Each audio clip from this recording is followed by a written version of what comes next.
Is everybody in, Joyce? Yes. Yeah, that's everybody for now. Hi everyone, welcome. So I think we've got everybody in from the waiting room, and I guess there might be a few latecomers. I guess in a few minutes. I think it might be worth us getting started if that's all right with you all. But it's lovely to see all of your faces. Welcome. I'm really looking forward to running through how to adapt your services and get them online. Fab. Hopefully everybody can see my screen. I think there's a couple more people just about to join. Fab.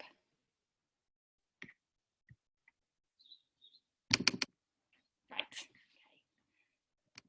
Let's get cracking then. Fab. Thanks everyone for joining.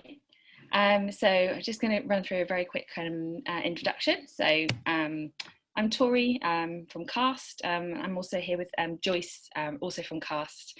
So I'm going to be running the presentation. Joyce is going to be helping with some of the kind of the back-endy technical stuff on Zoom, just kind of making sure that everything's running smoothly. So we work for CAST, and we help people use digital for social good. So we help nonprofits embed digital across their strategies and their services and their governance as well. We're working with sector leaders and funders and government to make this happen. Actually, just one quick thing. So just so that you know that we're recording this session. So that's just wanted to kind of give you a bit of a heads up on that. So we're also an incubator for a new collaborative which is known as Catalyst, sorry, that's confusing. So I'll run through a little bit about what Catalyst is. So we are a coalition.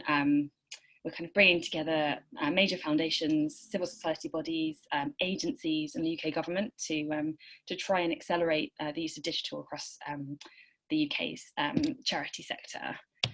And our core focus of Catalyst at the moment is linking together support for charities so that they can kind of increase their understanding and experience and capabilities around digital. And one of our main focuses at the moment is looking at a response to COVID-19 as well, so helping charities with that. So the purpose of today's session, so it's going to be an introduction to some of the key principles that we feel are really important for taking your services online during COVID-19, but also beyond. So the principles that we'll be going through will really be helpful for kind of any new services or any kind of rethinking of your services in future as well. Okay, so here's a kind of an agenda. So I won't run through it. I'll just kind of give you a few minutes to have a quick look through. But I guess main things to point out is that there is we've got an organisation joining us later to run through how they've taken their services online. Got some really nice examples of using some kind of quite accessible tools. And then after each section, there'll be opportunities for questions as well. So a little bit of housekeeping here. So as I said earlier, we're going to be recording this session. And the tools that we're using are Zoom. So in terms of the etiquette, if you could have your videos on, but also keep yourself muted if that would be okay, just because the way that we're recording it works better if everybody's on mute. And we're going to be using the Zoom chat as well for any thoughts or any questions. If you do have any questions, please kind of whack them in there. And then as we get to the question section, we'll start to address those. And then there's going to be a few kind of short exercises for everybody to do. And we're going to be using a tool called Miro for those. Could I get a show of hands for people who've heard of Miro, used Miro? 4? No? Excellent. That's really cool. So Miro is, it's a really great tool for doing collaborative work with other people online. So you can create together really a nice kind of, you can do lots of post-its, you can do workflows, you can do diagrams, lots of things like that. So hopefully it will also be a really useful tool for you to use beyond this session as well. So if we could all go to Miro. So Joyce, would you mind copying and pasting that into the chat, please, the link? Thank you. So yeah, so if everybody could go into that link.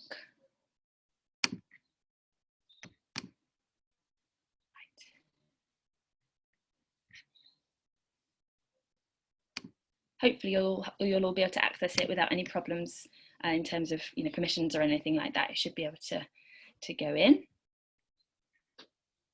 And then if I can get a thumbs up when everybody's in there.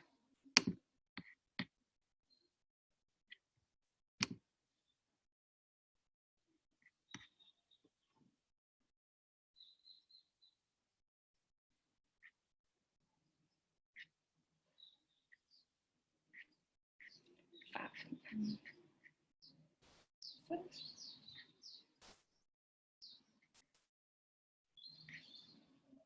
Okay, fab. So what would be really great is to once you're in there, if you could, so there's a few instructions in that board, so hopefully you can see those as well. But what would be really great is if you could create one post-it with one word or maybe two, just saying how you're feeling today. So, and then put it in that first blue block. And if you're having any troubles, please just raise your hand and we can unmute yourself and we can have a look.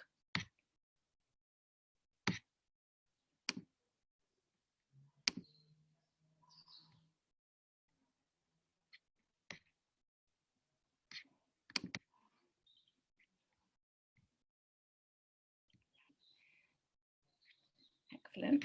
I can see some of you. That's one of the good things about it, is that you can see lots of people moving around and creating post-its and that kind of thing. So that's it's a really nice tool to use with colleagues, or whilst you're on a Zoom call as well. So you can create these shared documents. It's something that we use loads at CAST as well. And once you kind of get into the habit of it, it can be a really fun tool.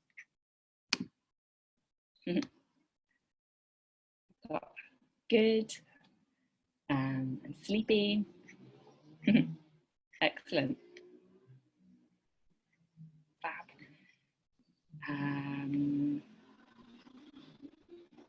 The sun is shining. It's always good to make such a difference, doesn't it? A little confused. Sorry, is that? No, this is all good. Like that's amazing. And those arrows, for example, you could use to put to make a diagram, so between different related post-its, for example. I guess there's you can add in lots of different post-its. You can add in shapes. You can do quite a lot in here. So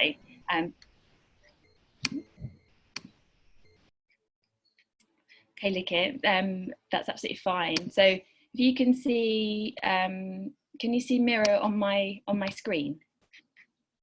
So if you can see Miro on my screen, I'll show you.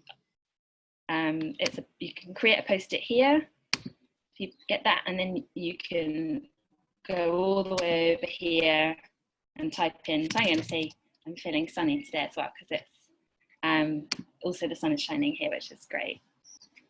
So I don't know if you just saw how I created that post-it, and if you did, then if you want to give it a bash, then that would be fine.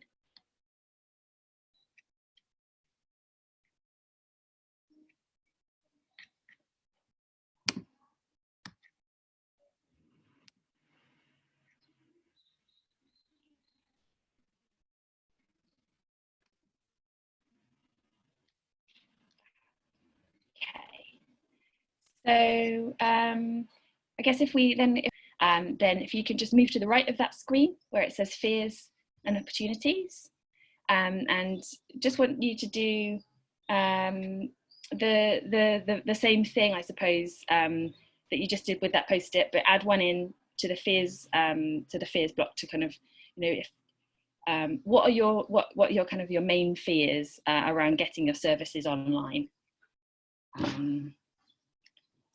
So if you want to kind of create some post-its and put them in the fears, and then thinking about the opportunities when you're done with that as well. What are the opportunities for your organisation for getting your services online?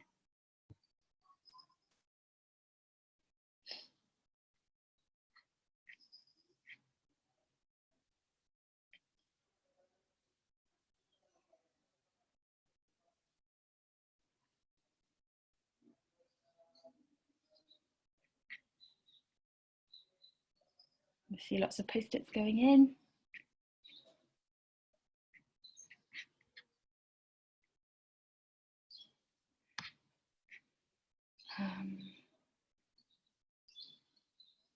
Fears a cost. Okay, interesting. Thank you.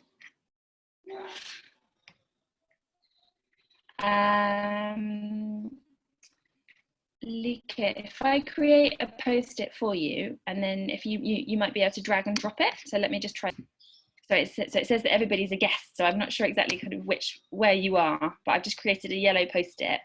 And if I come out of that, then you should be able to click into it and type, and then be able to drag it over to where you want it to be.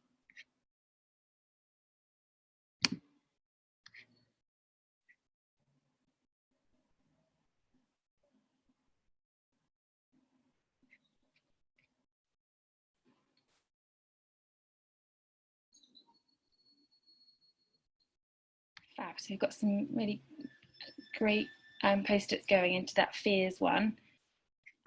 So safeguarding concerns, that's really interesting. So so missing opportunities to see children and home environment. Got cost. I'm just going to move this teal one ever so slightly. Not being able to communicate effectively online. Amazing.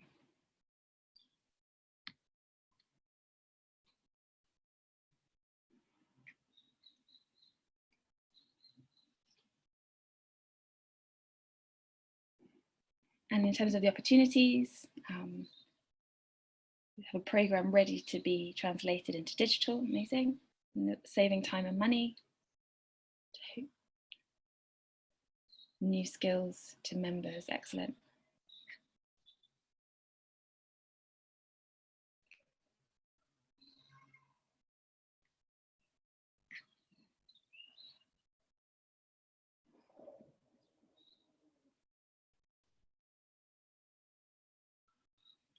Fab. So being able to reach more people. Yeah, absolutely. That's definitely an opportunity of digital, isn't it? And it's a really interesting one in that fear section about like the fear of losing real human impact as well. I think that's definitely a concern, and I think we'll kind of touch on it a little bit later. It's kind of one of the principles for how you might be able to maintain human connection as well through digital.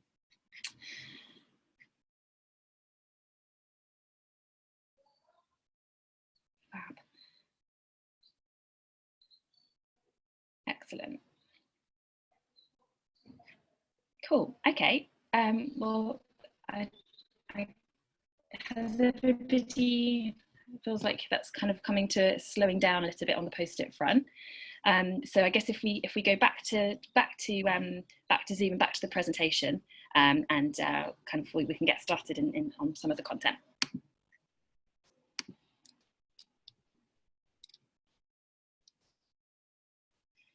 Sorry, Leslie, that you're having some issues with Miro. It's one for us to kind of bear in mind for future sessions. Okay, so is everybody back in Zoom? Should hopefully be able to see my my presentation screen again. Fab. get okay. Right, so I guess over the last few weeks, we've been hearing a lot from different charities about the types of things that they're being challenged with during COVID. And I guess there's been certain themes that have been coming up. And to begin with, those were mainly kind of around, how to get set up to work remotely, how to ensure volunteers and staff are safe, and well-being of staff as well, kind of has been a key challenge. But then also, looking at what's the best platform to use for a certain thing that you want to be able to achieve. And now the thing that we're mainly hearing is how can we deliver our face-to-face services at a distance? And within that, there's kind of, sub questions, I suppose. So, can we directly translate our services online? Should we be thinking about creating brand new services in response? What should be kept and discarded? So there's been quite a few themes coming through from the charities that we've been working with. And I guess over the past 4 years, CAST we've been helping people create and redesign their services, and we believe that you can start to answer some of those questions. So how can we deliver our face-to-face services at a distance? We believe you can answer that question by following 4 principles, all of which, as I said earlier, are just as valid outside of kind of COVID times, and are what we would generally recommend to charities anyway. And so today we'll just be running through some of those principles. There'll be some clear next steps for how to get started, as well as some resources that will hopefully be useful. They're all kind of at the end of this presentation, and we'll be sharing the deck with you after the session. And we'll also, as I said, we're going to be joined by an organisation later on to run through how they've updated their services and taken them online. So more on that later, and yeah, let's dive in. So when you're looking at your services, understanding how your users behave and what their needs are is really, really, really important. And the reason for that is so that you don't end up with something like this fence, which, it's obviously it's well thought through, it's well intended. There's probably been a fair amount of time spent on designing it, some money in designing it and installing it. But as you can see in this photo, it's people aren't using it, I suppose, and I guess it's not responding to the way that people behave and their expectations, and so essentially it's not helping them.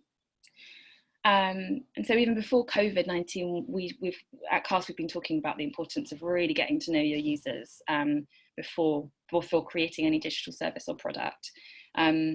And I guess a few short weeks ago, you probably had a really good grasp on who your users are, how they access your services, what kind of tech they use, just generally how they behave.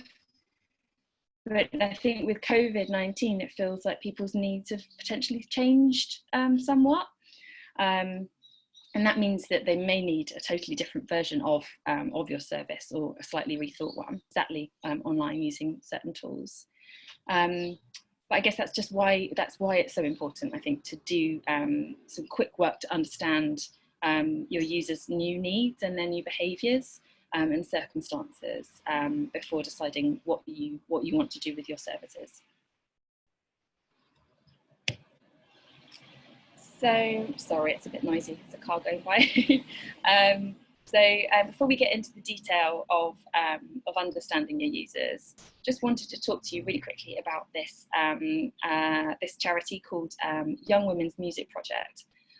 So they are based in Oxford. They're a really small charity, and they provide space and support for women to create music, learn new skills, to gain in confidence.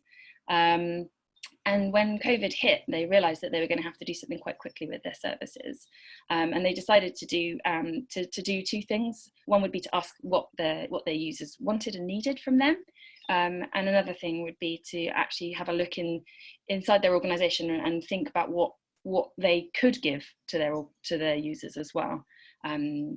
I think there's a lot of what they do is they teach music, and so many of the young women who they do teach, they don't actually have an instrument in the house, so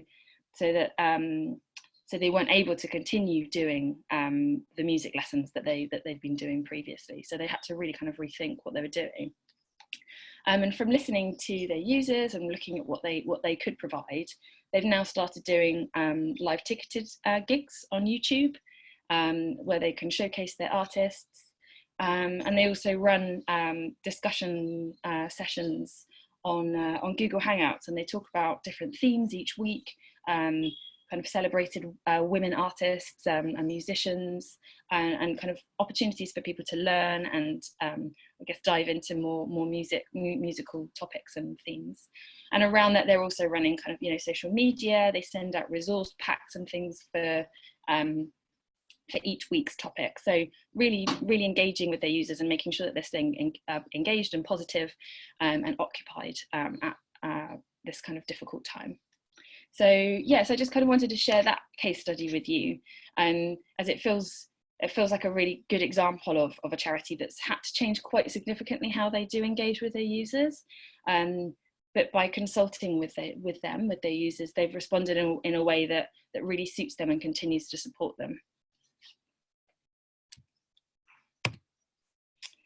Right, so understanding your users. So I guess we know that time is really kind of the essence at the moment, and limited within charities, at the best of times. And so for now, I think what we would suggest, a way of getting to understand your users would be to talk to 3 people, ask them 3 questions, and you're probably looking at about kind of 15 minutes each for those conversations. So yeah, so we're suggesting a slightly limited, a lighter version of user research, because there's a need to act quite quickly. In normal circumstances, we'd suggest talking to about 5 people at the least, and that kind of enables you to go a little bit broader into some of the questions. But I think if you do have time to talk to 5 people, then please go, do go ahead. But if not, I think following that 3 by 3 rule is really good to just get a brief initial steer from your users on how things have changed for them. Okay, so before you get started with talking to your users and understanding what it is that they're doing and how they're behaving right now, just a few things to consider. So are research interviews appropriate for your users? So I guess depending on who your users are or their circumstances, it may not be appropriate to do an interview with them, for example. And I've linked here to a really handy blog that's been written by one of our colleagues. And it goes through a number of different ways that you can get information from your users, and that it covers group discussions and surveys and other ways that you can talk to your users. And while those methods I think are really they can be very useful in certain circumstances, I would always recommend talking to your users over those types if it is at all possible, as you'll just generally get a lot more insight and useful information through conversations, and it's a way to engage with people as well in a very human way. So yeah, and I guess it's just worth having a think, like, who is it that you need to speak to, how can you get hold of them, and what is the best method to interview them as well. So it might be picking up the phone, like a kind of that's quite a kind of a traditional way of contacting people, and it could be depending on your users, that could be the best way. You might want to just send some quick questions on email for them to reply to you, or you could maybe talk to them on WhatsApp, if that's how you're already engaging with people, or you could do a Zoom call. That's the way that we do a lot of our research, is via Zoom calls, and it works really well. And then thinking about how if you might be able to enlist a colleague to listen in and take notes for those interviews as well. It can be really helpful to have a second person there to take notes, but also to listen, and to I guess at the end you can have a bit of a debrief session to run through yeah, what you've both heard, and that can be a really good way of pulling out the insight that you've both found. And I've just put in a few example questions here. I'm not going to run through all of them, but I just thought that it might be kind of quite useful just to put in some examples here. So that top one, so can you run through a typical day? I guess I'm trying to understand people's their behaviours, hearing it from them and asking them to step through their day can be really interesting, because they might talk about a particular platform that they use, or they might say that they have an iPad and they read it at night, or that they or the first thing that they do is to check their phone and they look at BBC News, for example. So you can get some quite interesting insights on the platforms that people are using, the tech people are using, and just their general behaviours and what they're challenging, what they're feeling challenged with at the moment. And I guess that second one, so can you run through how they've used one of your services in the past, for example, before COVID hit? And that is a really nice way of asking people or finding out from people what's the good things that they got from your services, and potentially you might hear about some of the not so good things, so that you know what's the very essence of your service that you would need to take online if you kind of have to streamline it, or you have to translate it to take online. And also the bits that it might not, that you might not need to take with you as well online. And that fourth one as well, to say where have you been going to access support, that will just give you a load of information about the different types of tools and things that people are comfortable with and know about. And then you can try and fit in with that when you design your services. Okay, so got some really quick 3 top tips for user research here. So top one is, don't ask leading questions. So if you can think of ways to try and get information from somebody without asking them about it directly, just because I think people, when you talk to them, can be really, really polite. They often say things that they think they should. They think that, that they want to kind of please the interviewer. So asking questions in a non-biased way is really important. And this one, so just being aware that people predict the future very badly. So just thinking about kind of, you might ask somebody, oh, and would you use this service on Google Hangouts, for example? And they'd say, most likely they would say, oh yeah, I definitely do that. Yeah, of course. But actually, I guess like a gym membership, the model of a gym membership is all about that, is about people kind of thinking that they would do something, but then it's unlikely that you'll go as much as you think that you will. And actually, kind of, if they did, all of the gyms would just be overrun with people. So it's kind of like that's how it works. So not relying on people saying that they would do something, and it's better to try and ask them about any kind of questions, making sure that your questions are based on past experience. And I guess if the conversation that you're having with somebody isn't going as well as you'd like, sometimes a research interview, it can go better, it can go worse. Just working out what's that one thing that you might be able to find out from them that will make it a success. So yeah. And I just whacked in here as well some kind of stock phrases to have up your sleeve for prompting. We've kind of said that you only need to ask 3 questions, but it might be that you need to ask people to go into a little bit more detail around them. So here are some questions that you might be able to use as well. Okay, so if we could all try and go back into the Miro board, and I'm just going to ask you to have a quick think about some of the questions that you'd like to ask your users, and just putting one question on a post-it and putting it into the next block, which is a little bit further. So I'll just okay.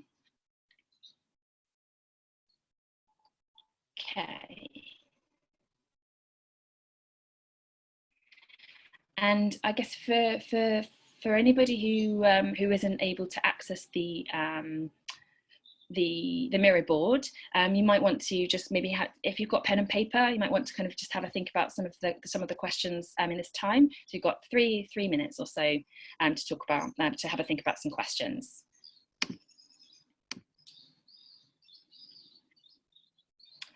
That's a great suggestion, Joyce. Thank you.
Add that one for you, Rhonda. Thank you.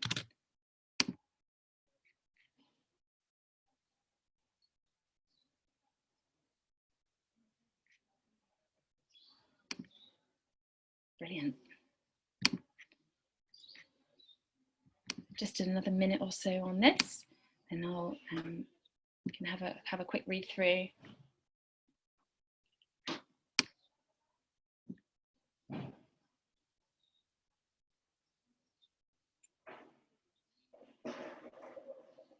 Amazing.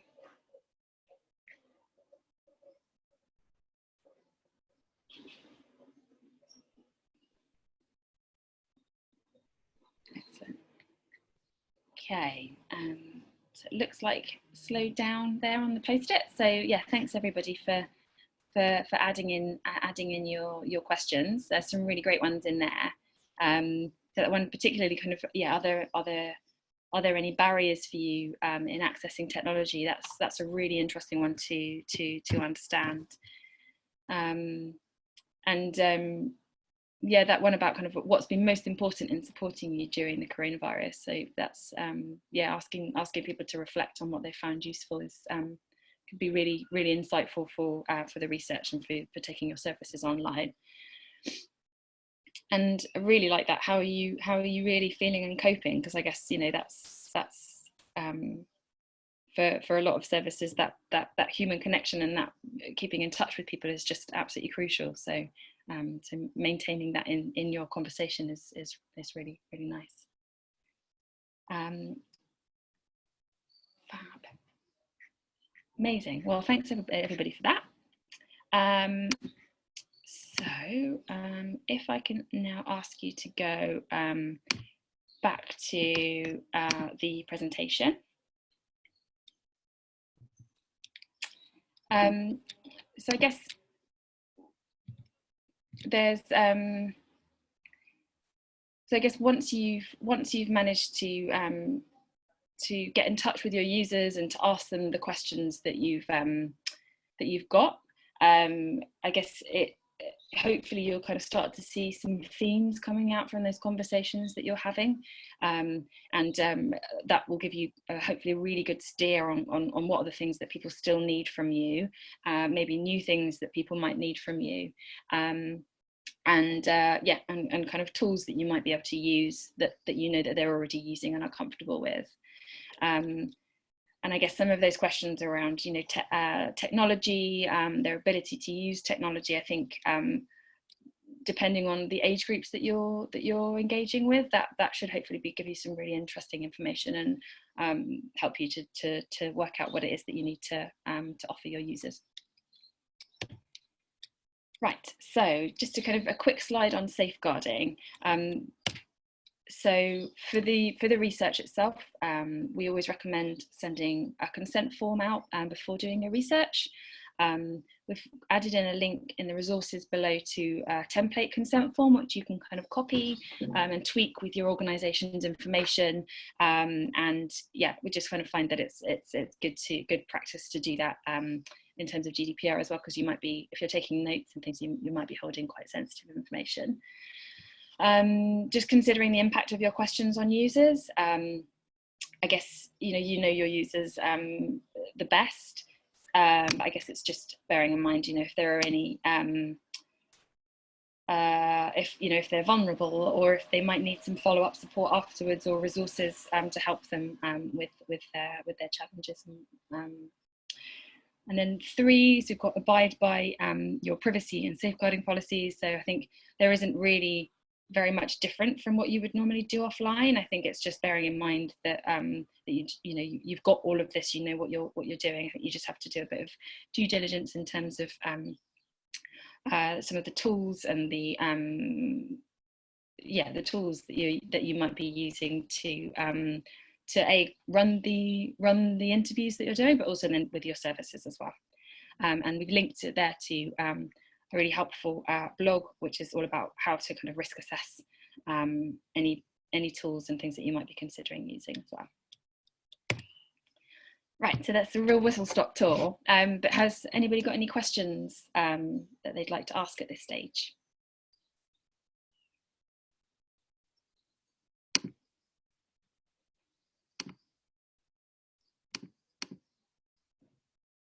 Hey Tori, there's no questions in the chat at this point. Okay, fab, thank you, Joyce. Right, okay, well, we'll continue then. Right, so the next one is looking at what's out there. So yes, another really important part of taking your services online is looking at, firstly, at what you've got internally. So you've got loads of good stuff. You've got skills, you've got assets, you've got tools, access to networks potentially. And I guess it's just really important at this moment to remember that you're not starting from scratch, and that you have a whole heap of internal knowledge that you can continue to put to really good use. And secondly, it's always good to look into who else might be out there that's trying to solve the same user needs or same challenges as you are. And this can be for inspiration, for you to get ideas, but also to have a look at other partnerships potentially, but just also so that you don't end up duplicating or reinventing the wheel. So I guess kind of benefits are that you'll end up with a really clear picture of what you've got internally, and that can be really invaluable for everybody within your organisation. You'll kind of avoid duplication of effort. You'll hopefully discover some really useful tools and resources that you might be able to reuse or signpost your users to. And then essentially you will hopefully save money by not building new tools and reusing what's already out there and what's already been created. So you'll probably have heard of an exercise that's sometimes called asset mapping or market scanning. But I guess this is sort of a template for that. I guess it would be good maybe kind of to replicate it when you do run through this exercise, hopefully with colleagues, can maybe draw it, or I'm sure there's other kind of templates out there. But it could be really useful to spend some time with a colleague or two, just thinking about all of the things that you've got internally and all of the things that are out there that already exist and that are potentially kind of useful to you or to your users, and could be inspiration as well. So you may have used, from the interviews that you've run, you may have heard about some of the tools that they're using, so it's worth adding those in as you hear about them. Really important, I think, to look within the charity sector, but also beyond. I think, the private sector has a lot more money to be spending on design and testing and making sure that the services and tools that they create are, really kind of top notch. So I think it's worth getting inspiration from them and kind of, I guess, kind of reusing what they've already done if it's at all possible. And I think, building your own bespoke solution should be a last resort, really, once you've tested and found out that it's actually what your users need. And then I guess there's that last one again, so assessing the risk involved. It's linked again to just bear in mind that when you're using off-the-shelf tools, there is a level of risk, but I guess it's no different to the risk that you might have been used to when delivering your face-to-face services.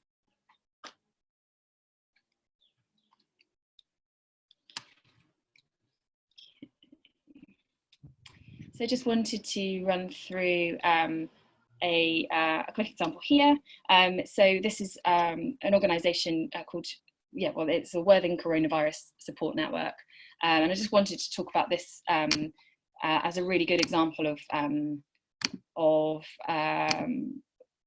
reusing a tool that people are very familiar with. So they wanted to kind of set up and share lots of community resources within that area, and they've gone and kind of created a local community Facebook group. So they've got with 5,000 members on there already. So it's just a nice example of how somebody's how they've used a free Facebook group, and they haven't had any funding for it or anything like that, but they've already built a really good community around it. And they've used a tool that other people are just really familiar with, and it's not asking them to learn new skills or learn new tech or anything like that. It fits in with their behaviours. And this is just another quick example of from the Law Centres network. So they were noticing that there was quite a few missed appointments in their law centres, and ended up in their lawyers wasting a lot of time. And so they created a really a test version of an appointment reminder system. It was something that people had said to them, oh, we're used to getting SMS reminders from our doctor, so why can't you send us SMS reminders as well? So they trialled it out with a few different law centres. They tested the concept; it worked better. People were turning up more for their appointments, and then it then unlocked some funding for them as well after they managed to kind of prove that concept as well. And the tech that they used for that was relatively cheap. It's a tool called Twilio. It's quite easy to customize as well. So there was an element of development that needed to be done just so that the lawyers could actually use the tool itself. But as you can see, it was £20 per month during a 3-month trial. So it's relatively quite affordable, and it's SMS. So it's like people don't even need a data connection. So it's really, really nice example there. Okay, has anybody got any questions on this section?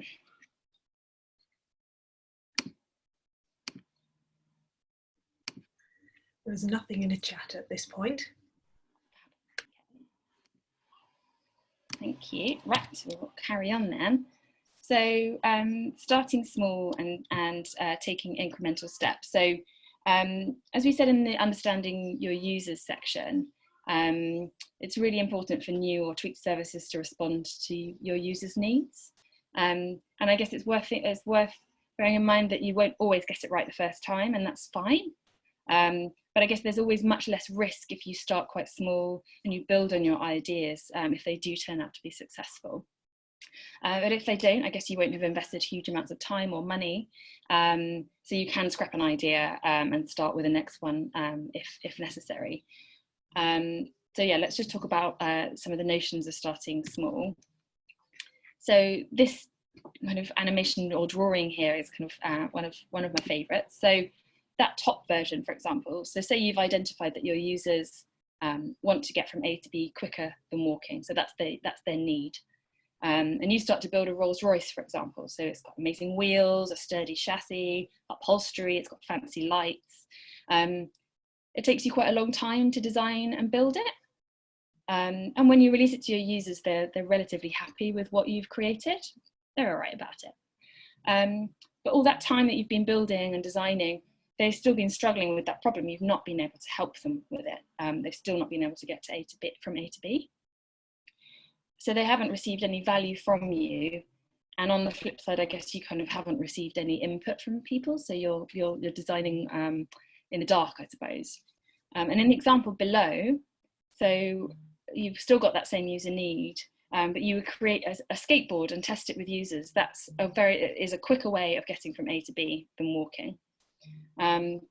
Then they tell you that, oh, this is all right, but we want something that we can steer with. So then you add in kind of you add in some steering, and then they ask for you to, they want better propulsion, for example. So then you add in a saddle and some pedals, and it might actually be that when you get to that bike stage, that they don't need anything more than that. That's exactly responding to their needs. But you've kind of tested that in a very small way.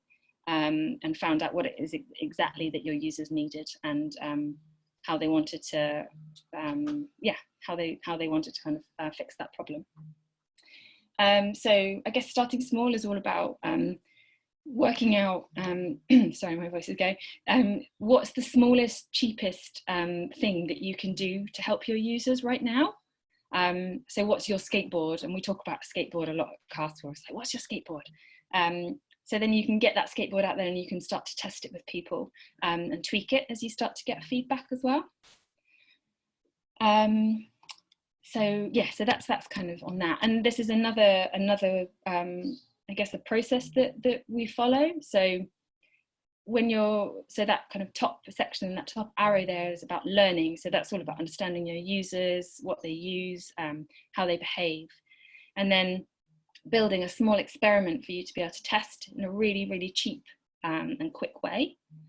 So that's starting out really small. Then you kind of have a look at how it's doing, find out from see what the metrics are, how people are using it, and then you go back into a learning phase, and then it's just in a loop. So I guess it's just constantly looking at what you're doing and making sure that you're iterating on it and tweaking based on feedback and data, I suppose.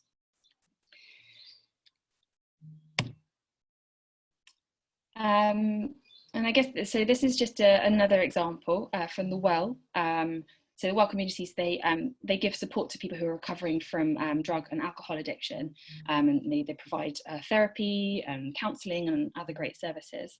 And they recognised that their peer-to-peer support service was only running within office hours, and that outside that left a really big window of time where people might relapse, and they weren't getting support with that. So they wanted to explore ways to provide support outside of 9 to 5, and they created an online version of their service, which was on WhatsApp, and so it just built kind of a peer-to-peer community on WhatsApp. And as you can see, they had really, really amazing results with people just supporting each other outside of hours. And because that was so successful, they managed to prove that concept. So they were able to then unlock some funding to develop an app instead. But the interesting thing here, I think, with this example is that actually the users then it told them that they actually preferred the WhatsApp version. Because it meant that they were already in WhatsApp. It's something that they already use, and it meant that they didn't have to kind of log into another app or open something up and learn how to use that. So so in some ways that their skateboard actually turned out to be their Rolls Royce, I suppose. So just using a free WhatsApp group, and they did have some initial funding to test that proof of concept as well. Sorry. So is there any questions on any of that?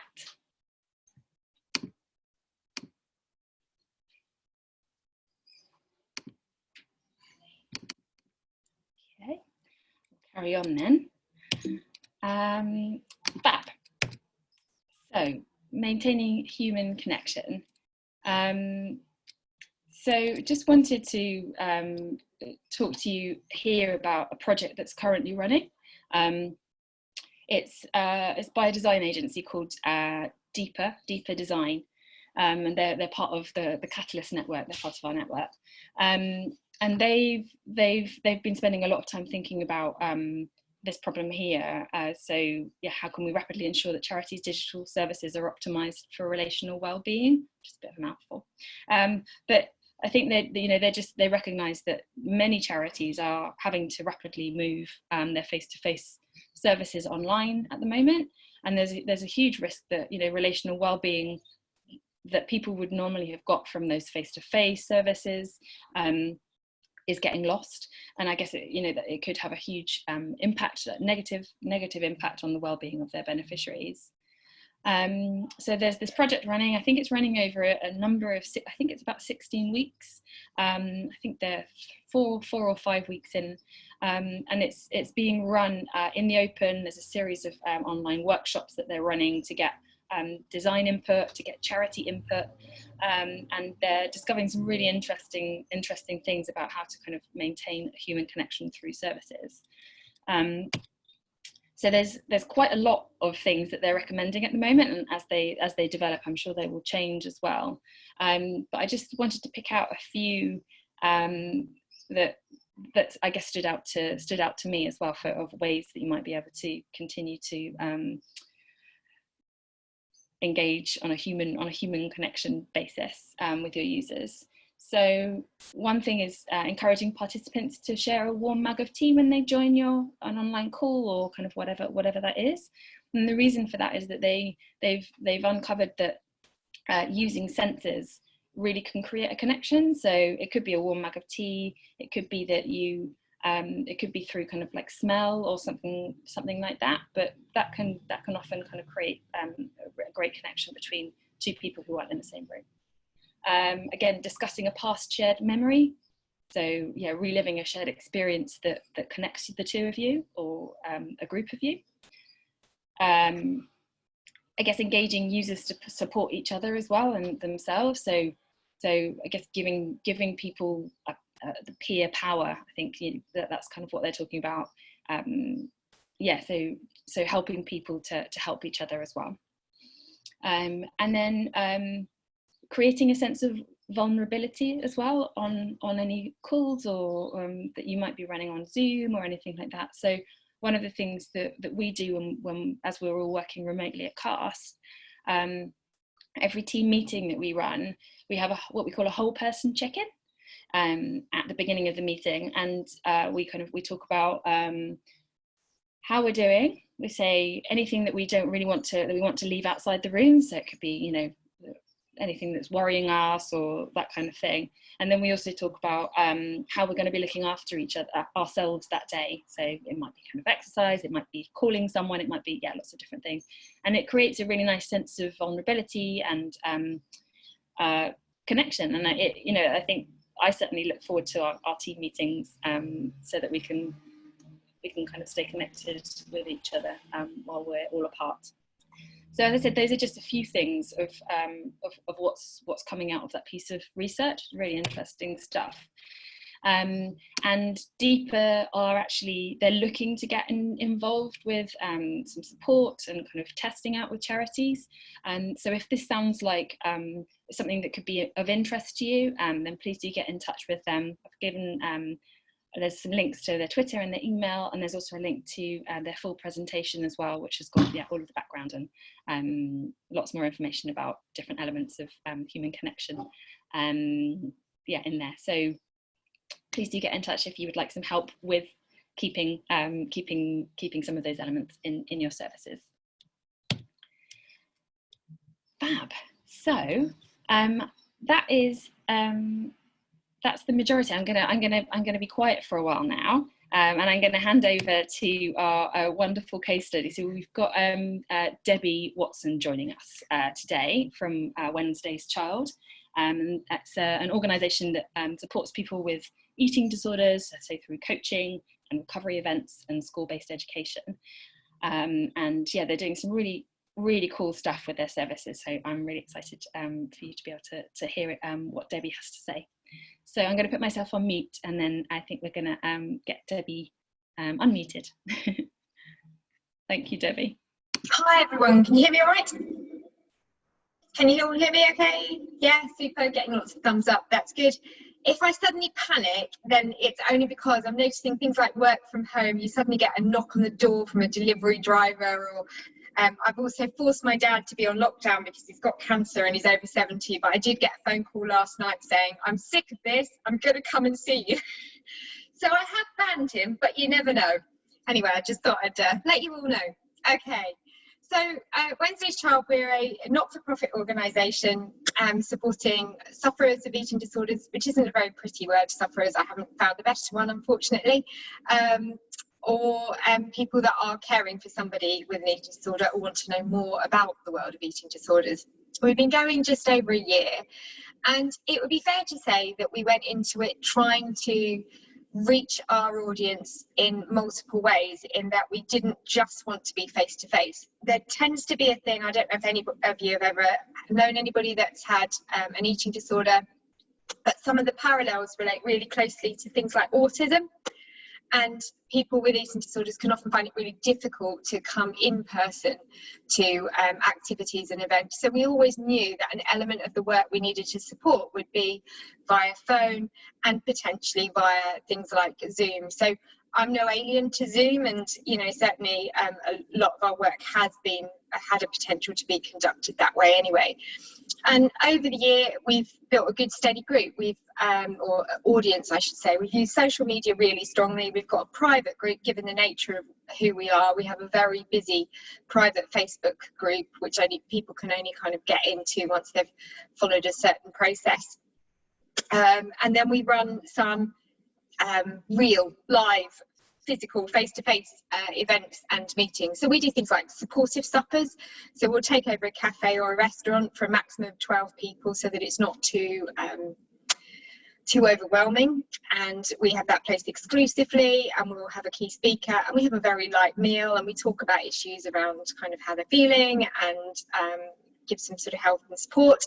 So we do events like that. We've got a parent support group, and we do a lot of work within schools, and we take a 3-tier approach to the schools. We believe that it's not just enough to have the teachers know a bit about eating disorders. So what we do is we educate the teachers. We're learning very, very quickly that teachers feel out of their depth when it comes to eating disorders. They're kind of getting it a little bit more about how to help people with mental health issues. They talk to us about how they've had training in self-harm, depression, anxiety, but eating disorders seems to be a real kind of, I was going to say niche, but it's a very specific area that they've wanted support on.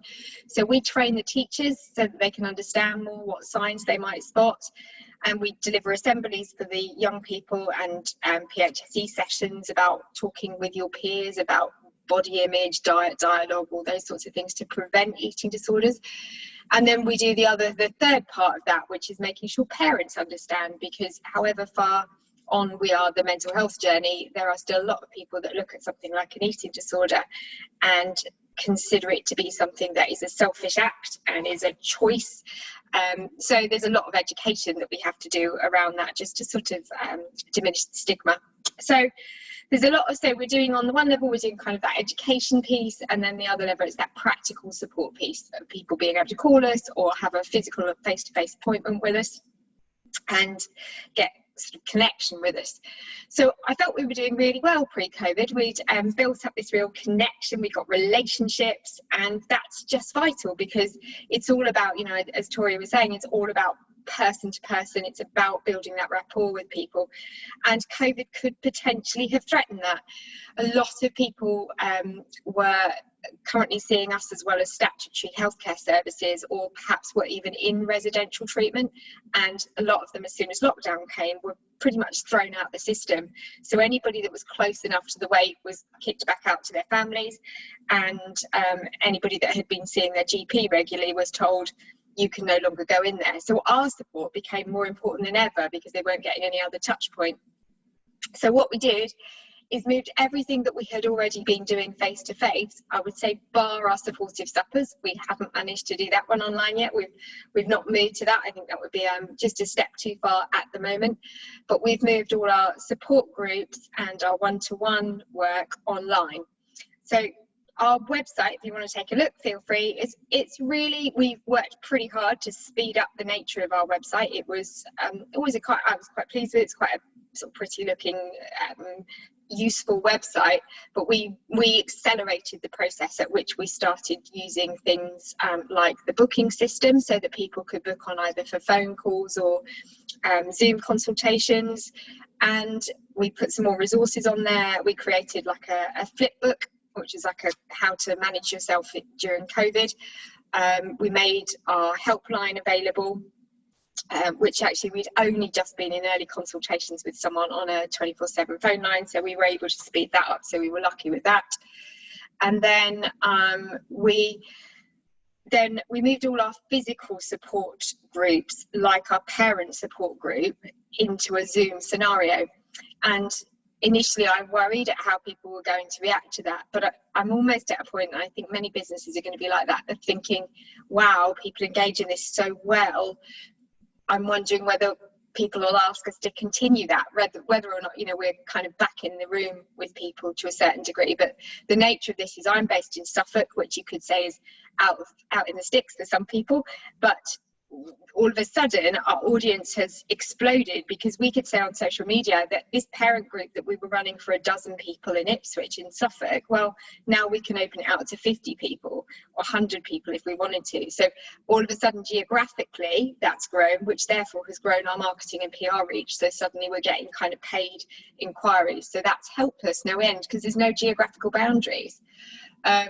So that was our parent group, and we were just about to start a physical craft group. And craft is really important for people, well, anybody I would say with mental health, but with eating disorders we often find people want distraction techniques. If you know anybody with an eating disorder, you often find they might use adult colouring books and things like that, particularly after meal times. It can be really anxiety provoking. So craft was something we talked about for a lot for the, again, the word sufferers. And so we'd introduced the group, we were just about to launch the craft group, and of course there was no way, given how traumatized everyone was feeling, I didn't want to turn around in exactly the same week that Boris made his announcement and say, oh, by the way, I'm sorry, but we won't be doing this group on Sunday. So we just moved very, very quick and moved it all online. We got one of these little kind of classroom cameras that you attach as a USB into your laptop so that you can see what's going on kind of in front of you. So you've got a second camera when the instructor is showing people how to do things. And that group has grown and grown and grown. It's a lovely audience, and I'm really excited about it. Actually, everybody loves it. And it's also led to hospitals directly contacting us, because eating disorders hospitals, where they have got residential patients now, have had to force them to be on full lockdown inside their bedrooms. So whereas at one point they were coming out of their rooms, they're now literally in their rooms 24/7. They have their food brought to their door. They do not come out at all because of the risk of COVID. So we've been able to liaise with the eating disorder hospitals and say, well, at least on a Sunday afternoon, let us break that up for you. Let's break that session up and let everybody access our craft groups on a Sunday afternoon. So that's some of the kind of assets and things that we've brought in quite quickly, and it is working really well. I think the other one I mentioned to Tori, which is a bit of an offbeat one that we do, we've always done a service called assisted shopping. This is extremely niche, but again, it's all about what makes somebody with an eating disorder anxious. And going around a supermarket shopping, I have to say I didn't particularly love going around Tesco's at the best of times, but with an eating disorder it's awful. And then you add in COVID, which then means queuing. It means limited access to perhaps foods which have become their safe foods, or if you've got somebody with a binge eating disorder, they might have a reliance on accessing a certain amount of food. So for many, they will have gone around with a friend or family member, or they will have called us and we will have accompanied them because it reduces that stress. But as you know, the kind of legal boundaries around COVID is you can only go around the store as a singular person. So we knew it was going to be an issue. So we now provide assisted shopping via WhatsApp, so that if somebody is in that sort of heightened state of anxiety, they can reach out to us and say, I'm about to go around Sainsbury's, can you be there to support me? It's not going to take away their anguish at all, but it is one step further towards allowing them to do what they need to achieve to get their food. Otherwise they would just hide away from it and allow the eating disorder to win. So there are various uses of technology which have just been hugely important to us and have allowed us to be holding the hand, I suppose, of our service users. So I hope that helps. There were just, I don't know if Tori, you wanted me to say anything else before I just talk about my kind of takeaway points, really? Oh, sorry. Sorry, no, I needed to unmute. I couldn't find my button. I was just wondering if you could maybe mention, you mentioned using WhatsApp, but what are some of the other tools that you are using, like say the booking system, for example, and yeah, some of the tools that you might be using would be great. Yeah, so WhatsApp has been great for, you know, as you rightly say, WhatsApp has been great for our going around the supermarket doing our assisted shopping. So that's really worked out well for that. Zoom is how we do all our one-to-one consultancy appointments, but also how we do our group sessions as well. So yeah, that's how we do that. Our coaching appointments are booked via our website, and we use there's just a plugin at the back called Simply Book, which is a bit like Calendly. I don't know if you know, there are lots of those sorts of things out there, but we'd already got sort of a Shopify website, which we sell wellbeing boxes via that site, so it was an easy plugin that worked really well with that. And yeah, so that was just a platform that we could add in. I think those are the main tools really. Oh, thank you.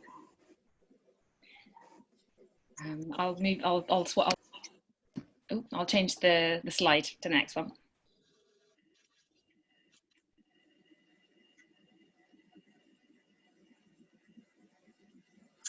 Okay, so these are just generally my tips for I guess how I went about it, and also what I think you could perhaps take away from this. The first one is to do with the fact, so my background is actually as a journalist, and we went into everything about our story gathering around always having the who, what, where, why, when of why would you even bother writing that article? Who is it? Who's your audience? What are you trying to say? What kind of engagement are you hoping to get from it?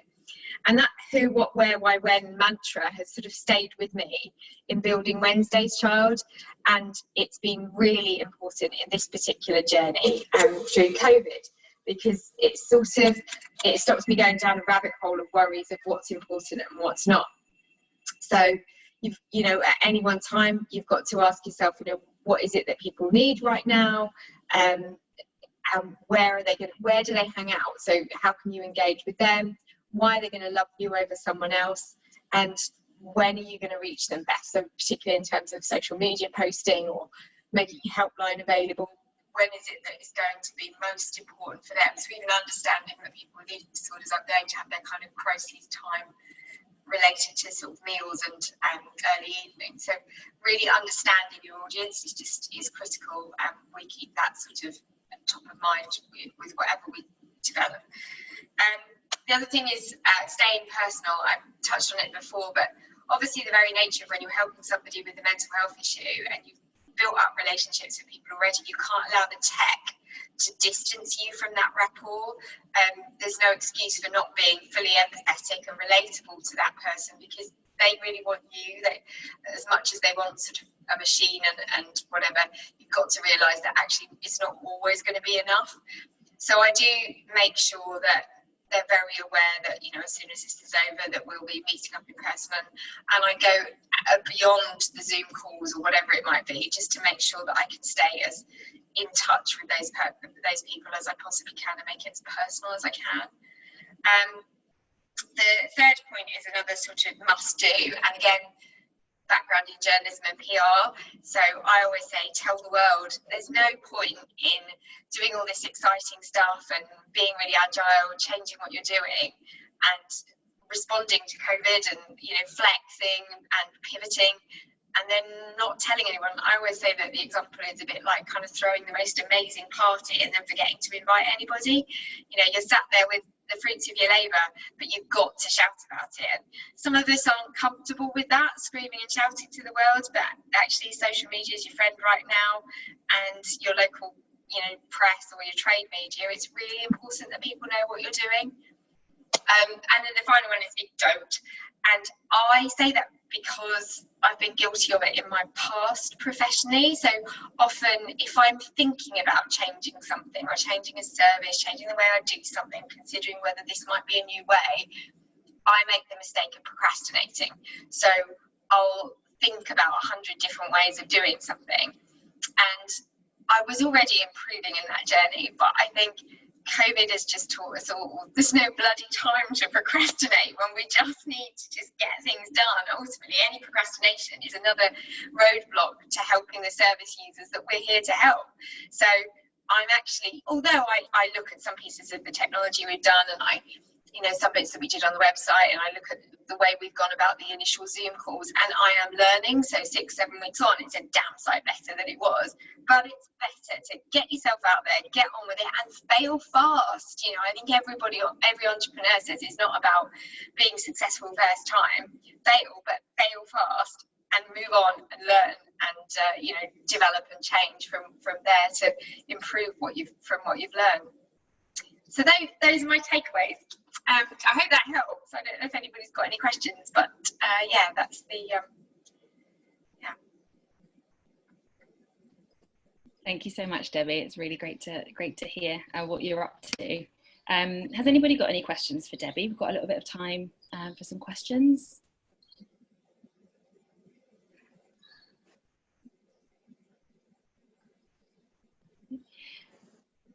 Okay, so we've got Debbie's contact details on that slide anyway. So it's the Twitter handles and website as well. So yeah, so please do kind of get in touch with Debbie if you've got any questions beyond this. Thank you so much, Debbie. It's really great to hear from you. All right, nice to see you. Likewise, thank you. Thank you. Thanks. Right, okay, so there is sorry, I've got lots of different windows open. Okay, so we've kind of got a few more minutes left now, and I guess it would just be really, I was thinking it would be really interesting to just spend a little bit of time thinking about like what are some of the next steps that you might be able to take. I guess just bearing in mind some of the stuff that we've been through today, and maybe hearing from Debbie as well. So if I can ask you to all go back to the Miro board, there's another block in there with next steps. Yeah, just like start filling in some post-its around things that you think would be helpful for you to do off the back of this webinar. And if you can't get into the Miro board, then please just kind of either think them through on a piece of paper, or whack them in the chat as well. We can see them in there and add them into the Miro board as well. So okay, back to Miro.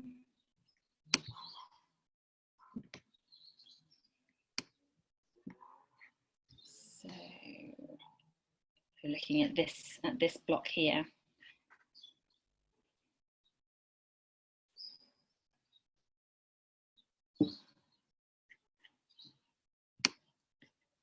It could just be just the one thing maybe that you want to go off and do.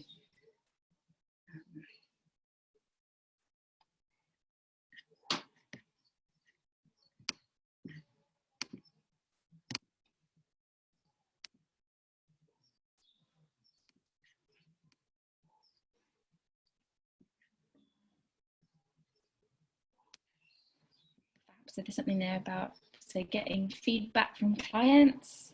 Amazing.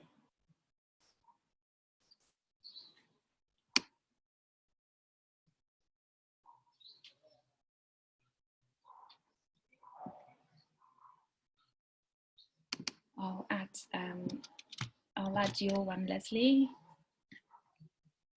Thank you for that. Amazing.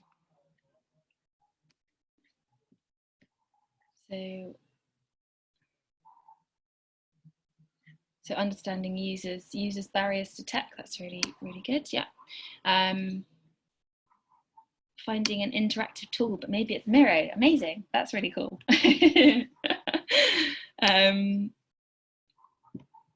Yeah, there's just so much in Miro as well. There's like loads of kind of different bits and bobs that you can do. So it's worth having a good explore with some more time. Deciding how best to survey our clients and deciding on the questions we need answered. Absolutely, yes, great.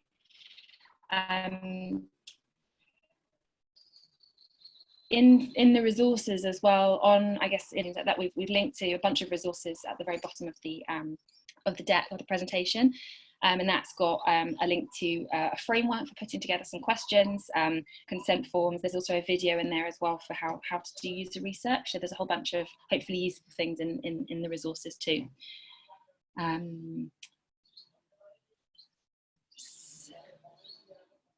Amazing. So research and develop social media and website. Excellent. Awesome. That one about the skateboard is really cool as well. Helping my colleagues to realize that tech is just like a skateboard in iteration picture. That's great. Awesome. Thank you, everyone. And then in the one to the right, then in that block on the right hand side, if I could just ask you to share any feedback on the session. So on the session, what was useful, if there's anything that you've still kind of got questions around, if you could add those in there, and we can hopefully try and answer them with some more resources in the when we send out the presentation to you as well.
Brilliant.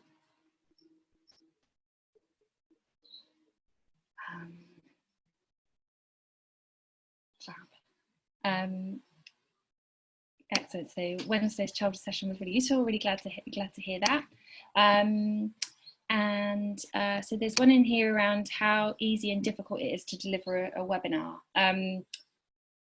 So I guess that's something that, well, I guess we're testing it out kind of today, and you know we've been doing a few different tests as well. So very happy to I mean it's something that maybe we can link to in the resources section. I think there's just a few tricky settings, I think, especially if you're using Zoom, but it's likely that we're going to start to write up some tips off the back of some of the sessions that we've been running. So that's also something that we could potentially share. So being reminded of the importance of research, amazing.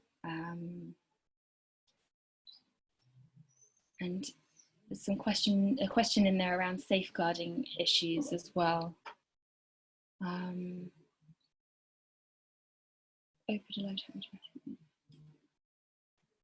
So there's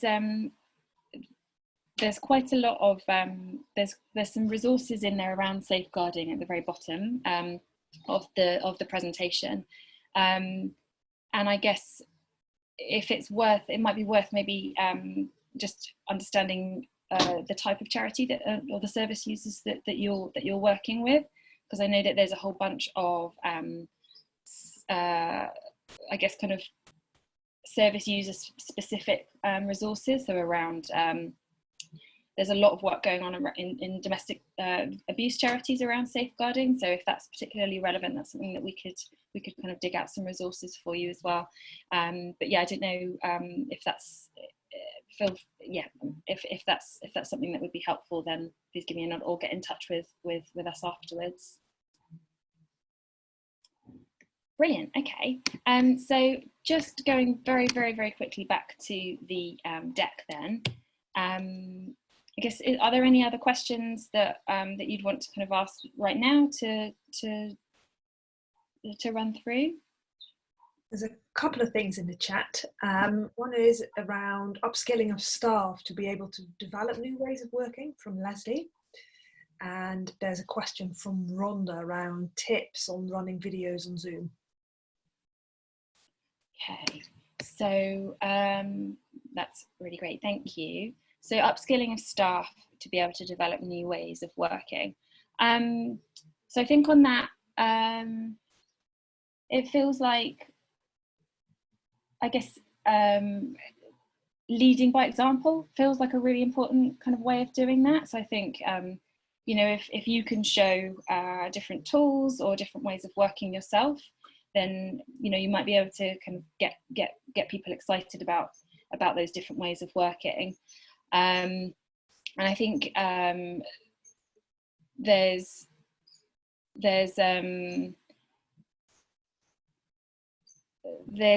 I guess you could do some sort of skills audit or something like that to understand like where exactly your staff are, because it might actually be that, you know, that you have some quite tech savvy people, but maybe in their private lives, and they don't necessarily translate it into their work lives. I guess understanding where the strengths are of each of your different members of staff, and then trying to kind of run, like, you know, sessions or, you know, lunch and learns, things like that, could really work.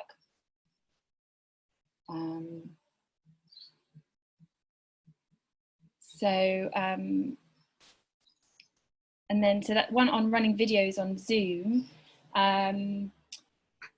So I think it is sometimes it can be really dependent on connection, on your Wi-Fi and data connection. But I think we can definitely share some resources on using Zoom and like some of the settings as well. We had to do quite a lot of testing today to work out the different settings for video and for recording, all of that kind of thing. So we can write some of that up and share. That will probably come a little bit later on than the presentation, because I guess we just have to write it. But yeah, I think there's also quite a few different resources out there on running videos as well. So we can pull some of those together for you.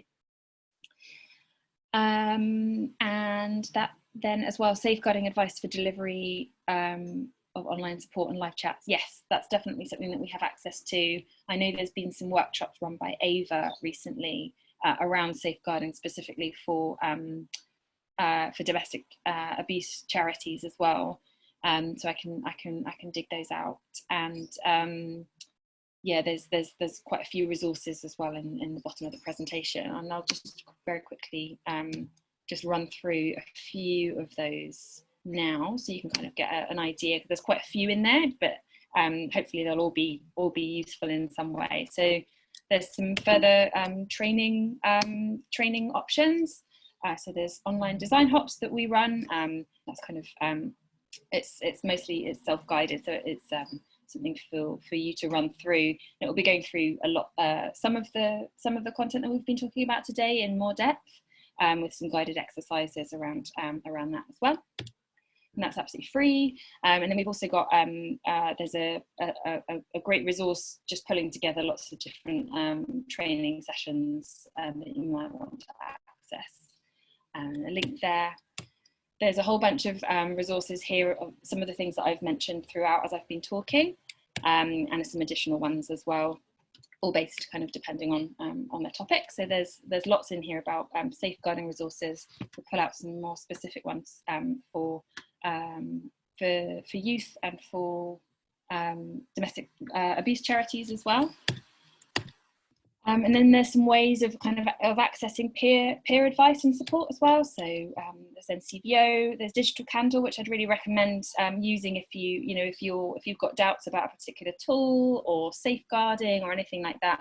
It's a free hour of expert digital advice, and you just sign up, and then you'll get linked up with an expert in the area where if you give a description of what it is that you need, and then you can kind of arrange to have a chat with them, and it can be either really targeted, or it can be a broad conversation, depending on what your needs are.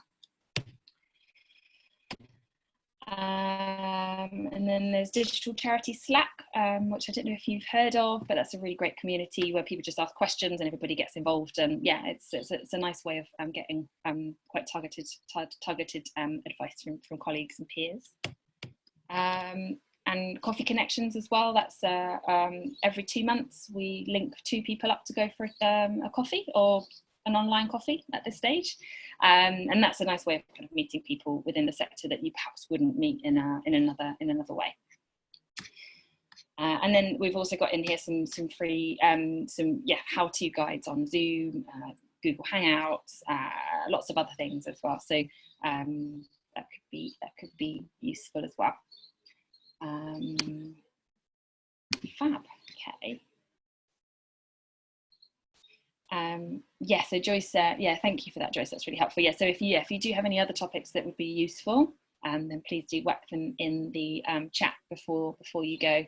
And I'm sure Lois will be sharing our details with you anyway. So feel free to get in touch at any stage to ask them questions or anything. But yeah, I think for now that's it from me. Yeah, if anybody's got any questions before they go, please feel free. But yeah, but thanks ever so much for joining us today, and yeah, hope you found it useful and can take away some of those next steps, and good luck with them. Okay. Thanks everyone.